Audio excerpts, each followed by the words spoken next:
You all know my project car, the Honda Civic that I'm building to compete one day in 24 hours of Nürburgring. A very important component are the brakes, for all the obvious reasons, and since we love some good heel and toe action, a pedal box. So I decided we need simply the best and the one that I have proven experience with on the Nürburgring. And all of you of course need to know this car by now, our BMW M4 GT4 that we're racing together with Bilstein and Black Falcon. And in case you didn't know, from factory the car is coming with AP Racing braking system. It looks like a monoblock assembly, so it has extra rigidity. You can see also brake cooling here. The disc is here right now. The car is being serviced because actually we are racing tomorrow, so that's why it's disassembled, which is also great because it gives us a better view at the system. Now, the brake system is a given, but one of my most favorite features about the car is actually inside, and it's pedal box. The coolest feature about this is that the seat is fixed. Very fixed, even against the roll cage. Therefore you have a maximum feedback through the seat to you, to your back and your butt as a driver. And since you're driving with different drivers with different lengths, you need to have different kinds of adjustments. This is not how I usually get in the race car, but we're doing it for the sake of video. Therefore the steering wheel is adjustable, but more importantly the pedal box as well, so you can move it to yourself closer or further away from you. And since, as mentioned, the Civic we're going to be built to drive eventually one day, and 24 most likely with different length or height of drivers, it would be good to have adjustable pedal box. Maybe I should not have pressed the brake pedal when the brakes are disassembled. Let's go to AP Racing and leave Black Falcon for now. I was too excited I pressed the brake pedal. Did I F up? It's no problem, it's no problem. You can pump it more than once and it's everything fine. Yeah. Nothing is a problem for Alessandro. Exactly. Anyway, let's go to AP Racing. Good morning everyone from beautiful and for once sunny UK. And as you can see behind me, we are actually at AP Racing, the company that you all know from mostly my videos that produces the most popular and the best brake caliper, the 5000R Pro, and actually much more. I'm here to look around, to show you around what they make, what they produce, and also to collect some parts. And aside from brake components, there's a lot more to it. For example, clutch packs, air jacks, and some secret F1 stuff that we will probably won't be allowed to show to you, but maybe briefly talk about. So anyway, without any further ado, let's see what's happening behind those walls. So everything starts with design. So right now we are at the engineering department and we're looking at two products. We have the brake caliper and next to it is a pedal box. So of course the Pro 5000R caliper you all know from all my videos, and also we run it on M4 GT4. Once you have determined the factors such as weight and the stopping power necessary, where do you go from there? Where do you start? What are the key components of the features of the brake caliper? So we created design specifications to get into the nitty and gritty detail that we look for. The kind of things, where's your bleed positions of your bleed screws, because any air in the system and your pedals just going to go to the floor. It's not very good for feel.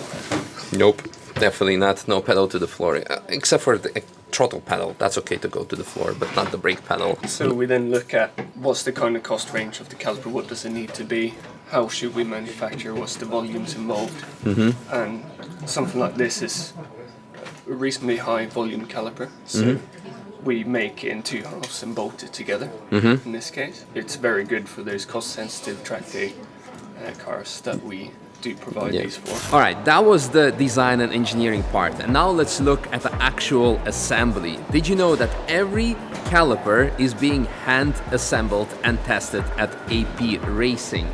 Now, the casting is done somewhere else, but then once the caliper arrives here, all the bleeding screws are being applied, afterwards the seals and the pistons, and then it goes into the high and low pressure testing. And after that, it goes to the eventual customer, whether it's an OE, like the general manufacturer, or a race car, race team, or an individual just like me. So now, let me try to see if I can assemble one of those, and if I can do a good job. So if this YouTube thing fails, I can always come assemble here. Maybe. Let's give it a go. The middle one. Oh, look at that. Turn around, go with the big one. Oh, easy peasy to an extent. Yeah, there we go. Yeah. There you go. Turn it over. Yep. There you go. Start. I could do this the whole day. There you go. That's it. All right. Now you're ready to test it now. All right, let's see if I've done a good job. Putting the brake pads, then. Okay.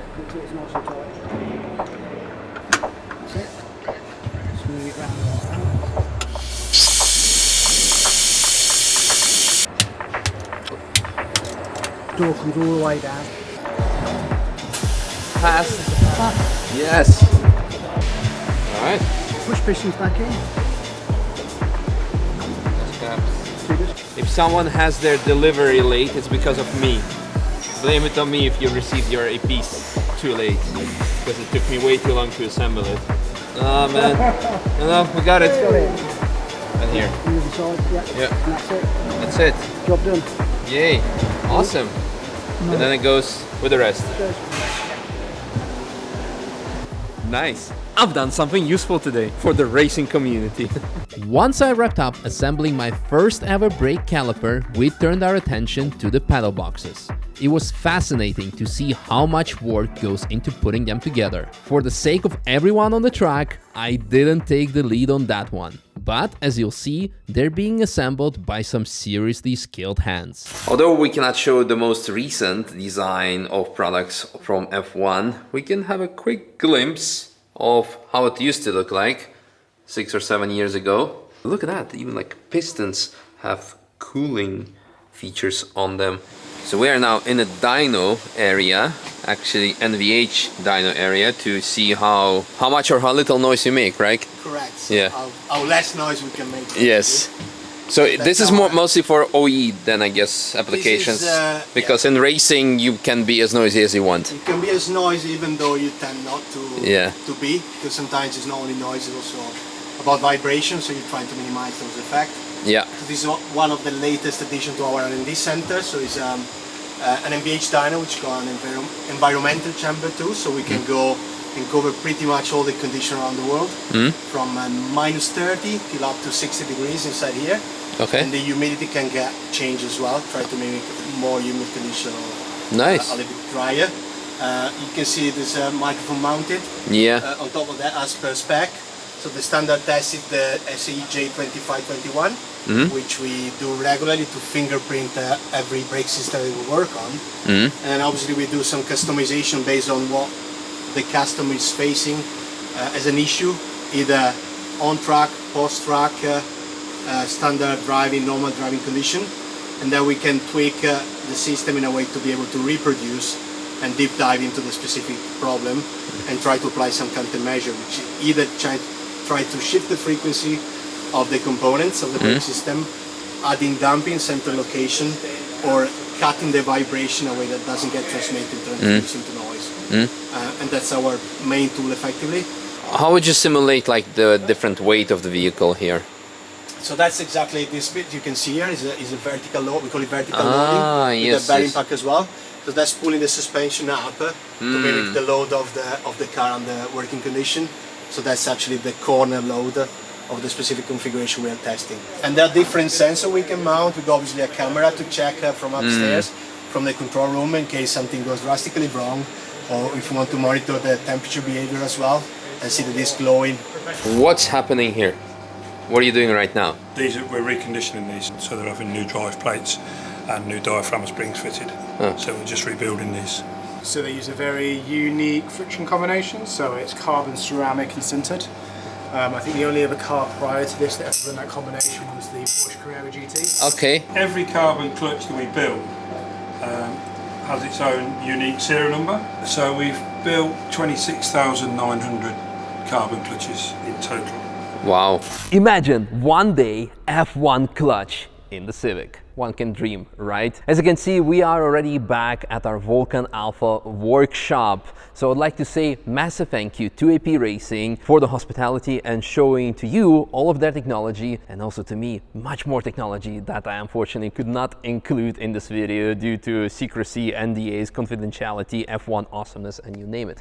Long story short, I was already set on getting the AP Racing products on my car due to overwhelmingly positive experience over a decade of driving different cars here on the Nürburgring. AP Racing is always mwah. And now, after seeing how everything is being made and assembled by the same people sometimes that have been doing it for many decades, I'm even more, I'll say, emotionally attached to the product. I'll definitely will be once we'll be doing heel and toe and left foot braking and smashing the pedals and brake pedal that can operate the brake calipers. All right, let's first put this baby on the road, and then we can put some nice sprinkles of AP Racing, and who knows what else aside from brakes and pedal box, because they also do air jacks, and maybe F1 style gearbox.